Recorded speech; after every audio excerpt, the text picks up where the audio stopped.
Hello, everyone. I am Dr. Hockman, the medical matchmaker. So excited to be here with you today. Before we start, I will let you know that I have a concierge primary care practice in Miami that is hiring as of today. So if you're interested, if you know anyone interested, please let me know. I'll get you in touch with them. And today we have Dr. Dustin Karas. Dr. Dustin Karas, go ahead and introduce yourself and tell everyone about who you are and what you do. Yeah, well, I'll correct you real fast. I'm not a doctor. Let's be clear about that. Oh, did I say doctor? Habit. Hey, Old hey, you habits know die what? hard. Well, my initials are DR, and so it kind of fits. You're almost there. So, no, just Dustin. I'm good with that. Yeah, Dustin Karas. I'm co-founder and CEO of Pattern, and we help doctors simplify disability and life insurance. It's kind of one of those mysterious insurances that's kind of out there, and our job is to make things real simple to understand and bring it to a level that makes a ton of sense and make the process real simple to help doctors with. So that's what we do. Awesome. Well, we're going to go a little bit into what is disability insurance? Why do we need it? But first, I want to know, I'm very curious. Oh, and for anyone interested, I will post a link to Pattern Life. But I'm very curious. So, as physicians, we go into medicine, most of us, because we care about people, we want to take care of people, we're interested in biology or the human body or the sciences. And I'm always curious to know what it is that led people to their jobs. And part of the reason is because I was so tunnel visioned into medicine. And I always wonder, like, who would I be today had I not had such a tunnel vision? So tell me a little bit about you, why you decided to go into what you do. Yeah, for sure. Well, I'm kind of a personal finance junkie, so I love personal finance. It's a big deal to me. So naturally, getting into finance is just seemed like a good fit. And so helping doctors in that way is a big deal to me. And I love making complex things more simple. I think there's so much complexity out there that's confusing. And from a company standpoint, one thing that really drives us is we just really hate seeing doctors especially get ripped off. They're not taught a lot of this practical life stuff when they're in training. And so you have a lot of doctors that are coming out and there's a target on their back, and people are trying to take advantage of them, trying to sell them things that they don't need, giving them advice that is just really not very good. And we see it literally all the time, and it causes our insides to burn because it frustrates us to see doctors get ripped off. And so that's really what drives us, is kind of that anger that to fight against the system. I mean, I know doctors have a whole story about fighting in their industry. We're fighting in our industry to give doctors an opportunity to win at finance, and so much of it can be done just by simplifying things. It's so overcomplicated for physicians, and because they're being taken advantage of a lot of the time. So yeah, that's where our heart comes from there. That's great. Yeah, I definitely feel that as a physician, I get targeted, given wrong information, just trying, I'm all for people making a living because Yeah. I get it. I make a living. I want to feed my kids and my dogs and my fish and my gerbils and, live in a house and buy food and all the things that Right. money buys. Um, so I get it, but I definitely feel that there's a little bit of a being trying to be sold things and being almost tricked into things that Mm, it doesn't feel nice. It feels very yeah. icky. Yeah. So I It really appreciate that does. you help with that. Yeah.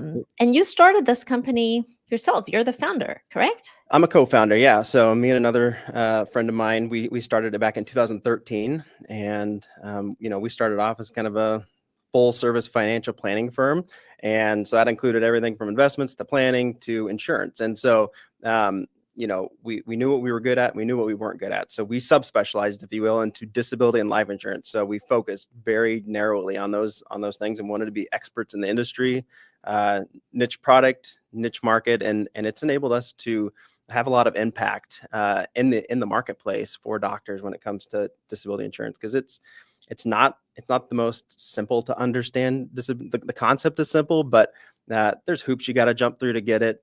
And there's some complexity there. So we got pretty good at explaining things to doctors in a way they understood, and we just again make the process simple and easy. That's our goal. So That's awesome. Yeah, I think that sounds wonderful. So when you went into it, what made you think, or what did you think would be different about you versus some of the big names that I'm not gonna mention names? yeah. Well, there's some big uh, mutual companies from the northwestern part of the country. I won't name any company names, but Okay. um, where they are. One thing I'll give them is they are gifted salespeople, and they are trained well. And it's not just this company; it's a lot of companies out there that do this, but they're trained on how to sell doctors, and they'll go into the programs, the institutions, and they'll start doing talks and lunch and learns and all the fun things. And then they get sold a bill of goods and things that they really don't need. And they're getting coverages that literally they could do better on for a lot less cost. So we see a lot of that happening.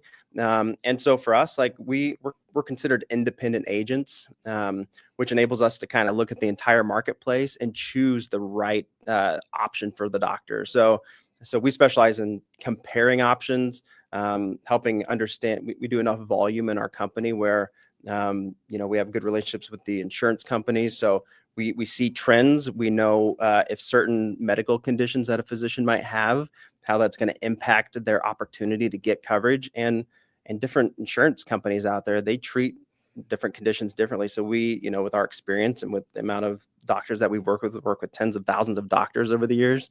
We know which doctors or which insurance companies accept certain risks that others don't. So that's really, I think, what sets us apart is that we are so focused on doctors. We're not thinking about anybody else. We know doctors. We understand where they're at in their life when they're thinking about this stuff. And so we love helping doctors, especially in that transition period, because they're fresh. They haven't been impressioned and ruined by the world just yet when it comes to some of these more practical things. So yeah, that's Okay. All right. Well, let's go a little bit into what is disability insurance. And for anyone watching this live, you can ask questions. This is totally live, and I will see that and ask Mr. Karas. See, got that one correctly. We'll ask Dustin those live. So please bring your questions because we have answers. And by we, I don't mean me. I mean Dustin. so okay, so let's just start with the basics. What is disability insurance or life insurance? And I know there's a couple different types, so let's break that down for us medical people. yeah, for sure.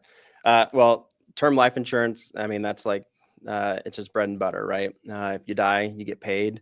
Uh, I won't go into all the details of life insurance, but just get term life insurance if you're a doctor, especially if you're a young doctor. There's types of coverage out there called permanent coverage or whole life coverage. Uh, just run. Don't go into that. I mean, if somebody mentions whole life, especially as a young doctor, early career physician, just run away. Probably don't take any of the advice that you're getting there. So I'll leave that one there. Disability insurance is really the one that is maybe more important, especially at the career stage that doctors are at. And essentially, what it does is it replaces your income if you become ill or injured and you're unable to work. Okay, so that's kind of the base definition of disability insurance. So, whether it's, muscular skeletal diseases that come up, cancer, mental health issues that come up, if any of that prevents you from working or limits the amount of work that you're able to do, this type of coverage will come in and supplement or completely replace your income.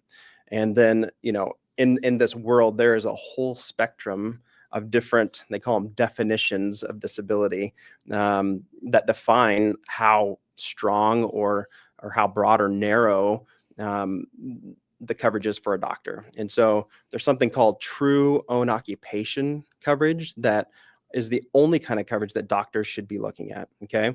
And the reason for that is that it covers the specific duties of a physician. Okay. So, I don't know if you want to get into this right now, but with there's group coverage that's provided through an employer a lot of times, and a lot of physicians and a lot of feedback that we get from doctors is that I have group coverage, and so I don't need any more coverage. It's all I need. And there's a huge misunderstanding that lives there. And one of the big ones is that it's like 99% of the time, those are not true in occupation policies. Those group plans are intended to cover literally everybody in the organization. So whether it's a janitorial person or an administrative person, clear up to the thoracic surgeon that's there.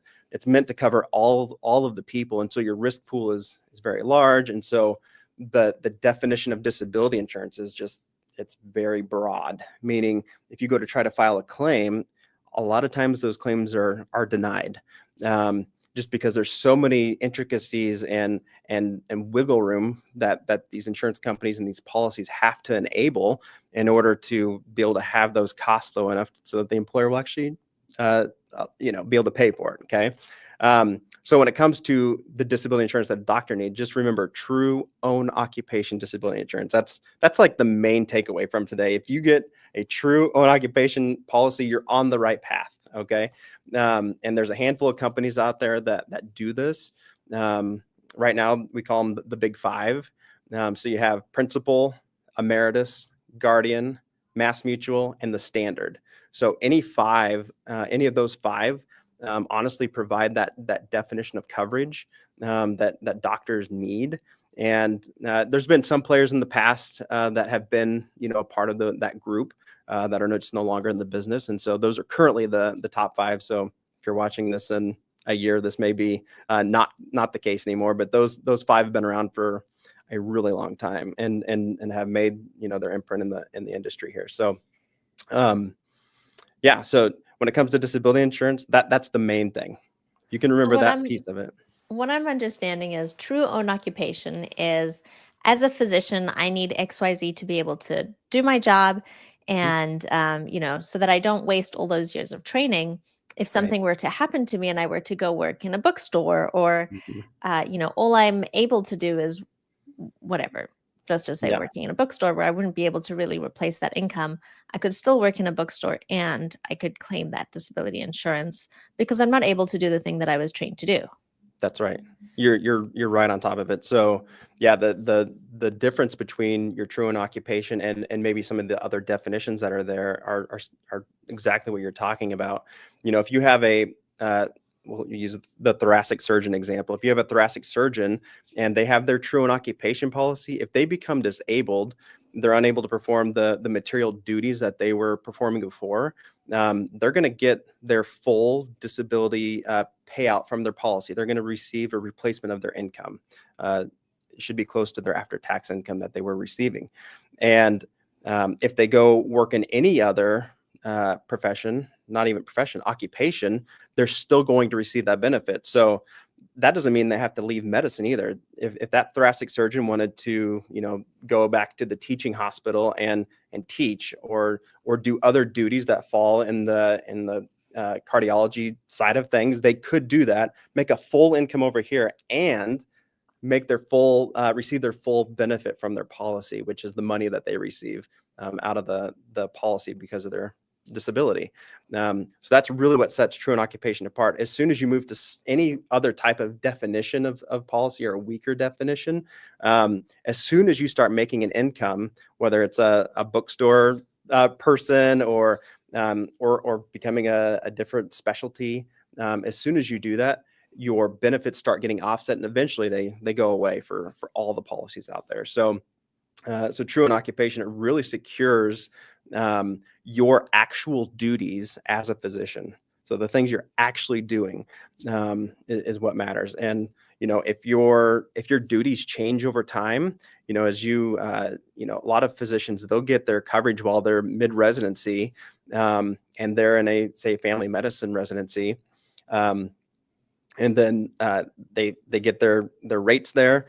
You can actually get that have that same policy transition, not even transition, it just stays with you. And you, if you become the cardiothoracic surgeon eventually, then that same exact policy that you bought back in residency is still covering you for your duties as a cardiothoracic surgeon. So that's really powerful because it means kind of comes back to some of the tips that we have, like the earlier the better, especially if you are planning on subspecializing, because a lot of times when you subspecialize, your rates end up, they don't go up once you've got your policy, but they become more expensive if you wait to get your coverage till later. So hope that answers your question there.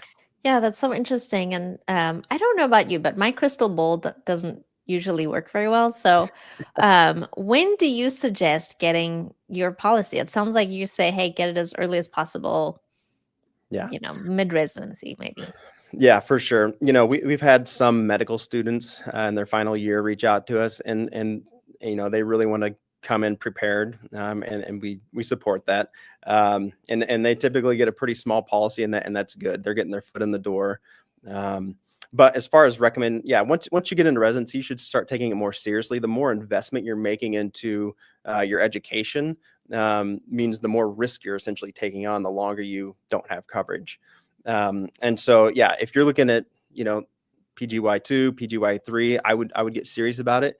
And then as June approaches in your PGY4 year, you're procrastinated long enough. And this is where, honestly, June 30th is our busiest day of the year, because everybody procrastinates. And so you got to get it done before you leave residency. And the main reason for that, well, there's three main reasons. The first one is your health, right? The younger you are, generally the healthier you are. Statistically speaking, you're never going to be healthier than you are today. And so really, really it's getting disability insurance is not an easy thing when it comes to the health side of things. So the less things you have in your medical records, the better. Usually that means younger.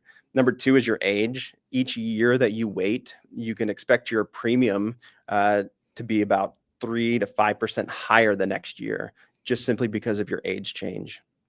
And then the last one, and maybe the most, could be the most impactful over the entire career, is discounts. So all these training programs, there are discounts with almost all the major carriers related to being in a physician's training program. So, and a lot of times those discounts are upwards of 20 to 30%. And that discount lasts your entire career. So you're talking thousands and thousands of dollars saved just by taking care of it while you're still in training. So a lot of reasons why you should get it done sooner than later, for sure. So that'd be my three main thoughts there. I think about disability insurance like a statin. We're looking for the lack of an outcome. And something you said makes me think, okay, so when we think about something like, since you're the finance guru, we think about compounding interest or compounding, what's it called? Compounding interest. Yeah, you're right. So, you earn the money that you put away earlier grows and grows and grows exponentially as you get older. Yes. So here I am thinking, you talk about each age, your policy year over year goes up 3 to 5%. Okay, I'm geeking out on you a little bit here, even though I'm not a finance geek. So this is what goes through my mind. Poke holes in it. You ready? Yeah. Okay. I expect to be healthy. My crystal ball's working. Today it's working. So I've decided to take that risk and get insurance a year later or 2 years later, because if the cost of the policy is now 3 to 5% higher, just say, I believe I can invest that money and earn 8 to 10% based on my investments. Well, now I'm thinking, well, what if I just wait one more year because I can compound interest this a little bit more? Am I pushing it too much? Poke holes in my theory. Well, I think you're trying to solve your problem with math, and sometimes personal finance is a lot more about actual behavior than the math side of things. And so this is one of those, I think, behavioral things and risk tolerance things. What you have on the line with your investment is just the amount of money you put into the investment. What you have on the line if you become disabled is a career's worth of income. So we're talking millions of dollars at risk. And for most doctors, especially early career doctors, like they're in a hole, like their net worth is negative hundreds of thousands of dollars. And so you're in a very vulnerable spot. And so your risk profile is incredibly high. And so there's a couple of ways you can mitigate that. You could be wealthy. You could be that person that did all the right things, got their compounding working early on, and they got lucky and nothing happened to them physically where it took them out of work, and they can self-insure, by the time they're 50 or 55 years old, because they have so much savings. And so if something happens to them, no big deal, right? But the risk profile is so huge. It's monumental, especially in your residency, because you've literally invested all this time and energy into your skills and abilities. When your peers, they started working when they were 22. If they were anywhere close to diligent, they were putting some money away, and they've had an extra 8 years of compounding, and those early years of compounding are incredibly valuable. But the thing that we're talking about here is the risk, right? And so there's an incredible amount of risk that doctors have, and so you insure your car, you insure your house, and you never, your crystal ball says nothing's probably going to happen there, and you're usually not too bummed out when something doesn't happen there, but you're glad when something does happen. You can call, and that risk has been mitigated. So it's a good question. I like how you're thinking. I'm geeking out on you. I'm speaking your language. Love it. You mentioned earlier something a little bit, talked about the tax benefits, and I'd like you to go in a little bit more about the tax benefits and anything, geek out on us a little bit with the tax benefits with disability insurance. Yeah, for sure. The whole conversation with taxes really comes back to, when it comes to disability insurance, comes back to the group or employer provided coverage versus your own private policy. The government, they're going to take their cut of flesh, on one side of the equation or the other. So you either pay taxes on the premiums that you're submitting, or you pay taxes on the benefit you're getting. So with a group plan, one of the challenges that group plans have is that the benefits you receive are taxable. So not only do you have a lower chance of receiving money from that policy, just because there's a decent chance they're not going to fulfill a claim for you, but if you do receive the money from that policy, it's going to be fully taxable at your income tax rate. So for your typical physician, you're in the 30 to 40% tax range, and so whatever that amount of money you were getting is, cut it by 30 or 40% just because of taxes. And so you're already in a pretty rough spot. On a private disability policy, if you go buy your own policy from one of those 5 companies, you're paying those premiums with money that you've already paid taxes on. You're paying that money out of your pocket, those premiums that you have to pay to the policy to keep it active. But once you go on disability claim, the benefit, the money that you receive out of the policy, completely tax-free.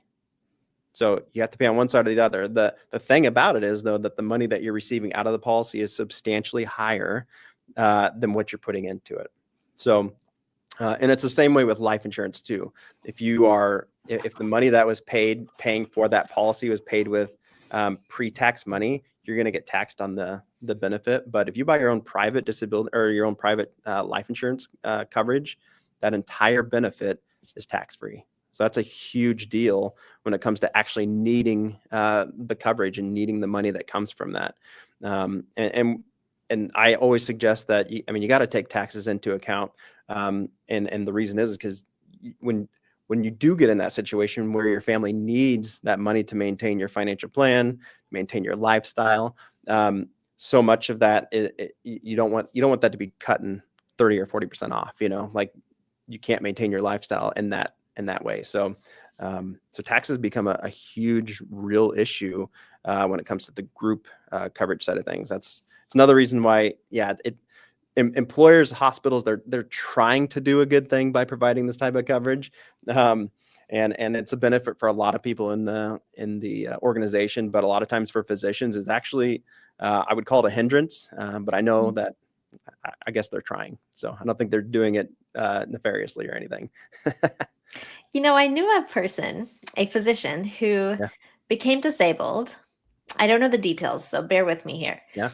Because, I don't tend to talk to people about their disability insurance policies. Sure. But this physician became disabled. He had a group policy and a True Own. Is that the name? True Own life insurance True Own or occupation. disability. Anyway, Yeah. So he was getting 2 disability insurance claims, which seems craziness. Do you see that much?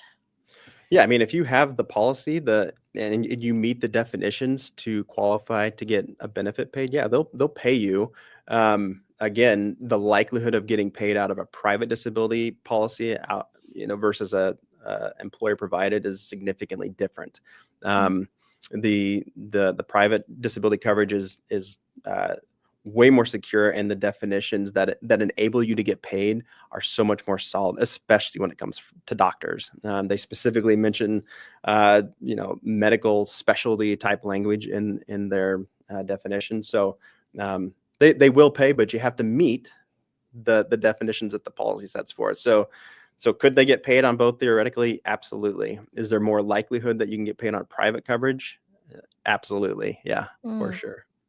Have you seen much changes or trends, anything happening over the last few years, or maybe, just over your time doing this? Have you seen any trends that have been happening or changing? Yeah. Yeah. Good question. It really speaks to, what sets us apart in the industry. Again, because we do such a large volume of work with doctors, we see a lot of different cases, and we're placing a lot of business with all the insurance companies. And so we see how they react to certain types of diagnosis that a physician receives, and they have to go through underwriting. And so we see how those things turn out. And it helps us to know how to inform doctors on, hey, just because this particular option is cheaper on paper doesn't mean you're going to get the coverage that you want. This one's more likely to accept your risks for what they are. So I say all that to say, yes, there have been some very specific trends. So before we got on here, one thing that we've seen some trends in, as it relates to doctors, is the whole mental health side of things. Okay, so for a long time, and I'll kick it back to the 90s real fast. Like, people in our industry call the 90s the wild, wild west of disability insurance. I know that sounds real stupid, but because a lot of doctors back then were going on mental health claims just because their practices weren't working out. And so the insurance companies, when that happened, that a lot of them went under because so many doctors went on claim, they couldn't keep up. And so they closed doors, companies consolidated. And so in the industry, just so doctors understand, um, mental health issues, when it comes to these policies, they kind of tightened up on it pretty hard. And it hasn't been till the last couple of years where they're really starting to understand, especially with physicians, young physicians, that there's certain mental health things that they're seeing in records, in their medical records, that the underwriters are having to look through as they evaluate if they can offer coverage or not. That they're starting to look at it a little differently, a little more favorable. They're trying to work with doctors on this. And so, for example, one of the, if there's any sort of thing in your medical records with related to depression, for example, these insurance companies have learned that just because it says major depressive disorder doesn't necessarily mean that it actually is major depressive disorder, because a lot of times they found that doctors are coding major depressive when it's just maybe more of a less high risk depression that they're seeing. And so the underwriters typically like to look at the whole picture. They're trying to look holistically at the situation and evaluate, what's the stability of these conditions, versus just looking at a code in the records or a statement that the doctor makes and taking it at face value. So they're trying to be more cognizant of that. Another example is with ADHD. There's so many doctors in residency now that they get prescribed um, medication for ADHD, but it's the insurance companies, they aren't dumb, but they are trying to make good decisions. And so they've learned that a lot of times this is a situational type of diagnosis, just to get through medical residency.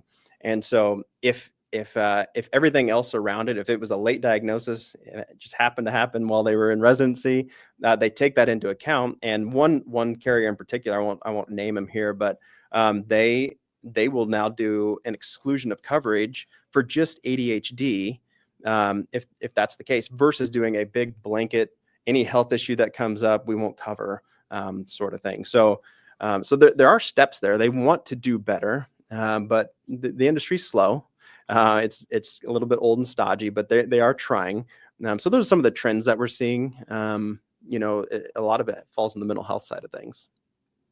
That's very Yeah. interesting. Yeah, we've seen a lot of changes with mental health Yeah. recently, not just with this, but also with board certification and state Yeah. licensing. And I think Mhm. with how prevalent depression is, as far as burnout, and with all the things going on in medicine and doctors not seeking help because of all of the consequences, Right. it's nice to see these changes be made for the better. Maybe not Yeah. exclusionary diagnoses, but Yeah. um, it's definitely nice that this is a conversation, which it Yeah. wasn't before, Yeah, which is for great. sure.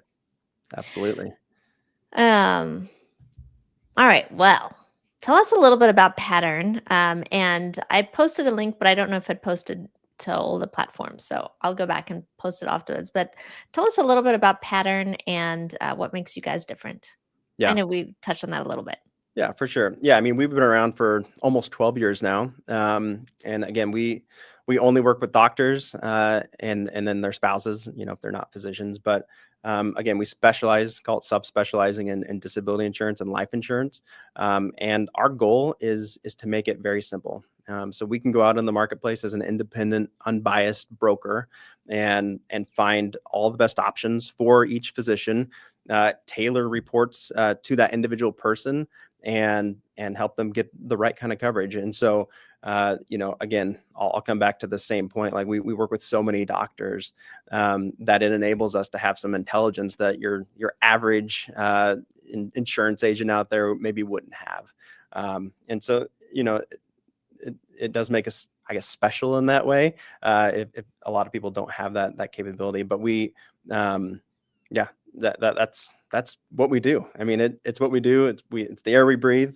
Um, and one thing I like to share is that we're here for the long haul too. Like, yes, we help on the front end get the policy in place and all of that, but it's really the back end of the after the policy gets set in stone, what happens on the backside. So, we've talked about potentials of getting a medical exclusion, for example, on your policy, whether it's mental health or, let's say you had an ankle injury last, 2 months ago or whatever, and they excluded your ankle, and they do something called a reconsideration period. And so sometimes they'll say if you haven't had any reoccurrence of the injury or the illness, then we'll reconsider this exclusion on your policy. And we take it upon ourselves to keep track of that and follow up on those things, so that when that 2-year mark hits, we can go back to the insurance company. They can reevaluate the situation, and we see it all the time where those exclusions get removed, and that's a pretty big value add. Now, the other big piece is that doctors' incomes, they should continue to go up over time if things are going well. And so one of our jobs, and we again take this upon ourselves, is we follow up regularly because we want to make sure that your income is fully covered. And so we make sure we do that. And so we check in at least on an annual basis to see if anything's changed with incomes or jobs. And yeah, so that's who we are. We love doctors. We love disability insurance, as weird as that sounds, but we think it's a really practical and valuable foundation for personal finance for doctors. So it's a big deal. That's great. It's like you're the statin of Yeah, insurance. there you go. I like that. I don't know if we can use that as a Take tagline here. take it. Well, I don't know. There's no branding in statins. We're not Uh, saying any brand names there, so do it. I'll learn that with you any day. yeah, that's awesome. Well, thank you so much for being here. I really appreciate it. I learned a lot, and I hope that others did too. And if you have questions, reach out, and of Yeah, course, check them out. very cool. Thanks, All Dr. right. Hockman. All right. Thanks. All right, we'll see Bye. you. Bye.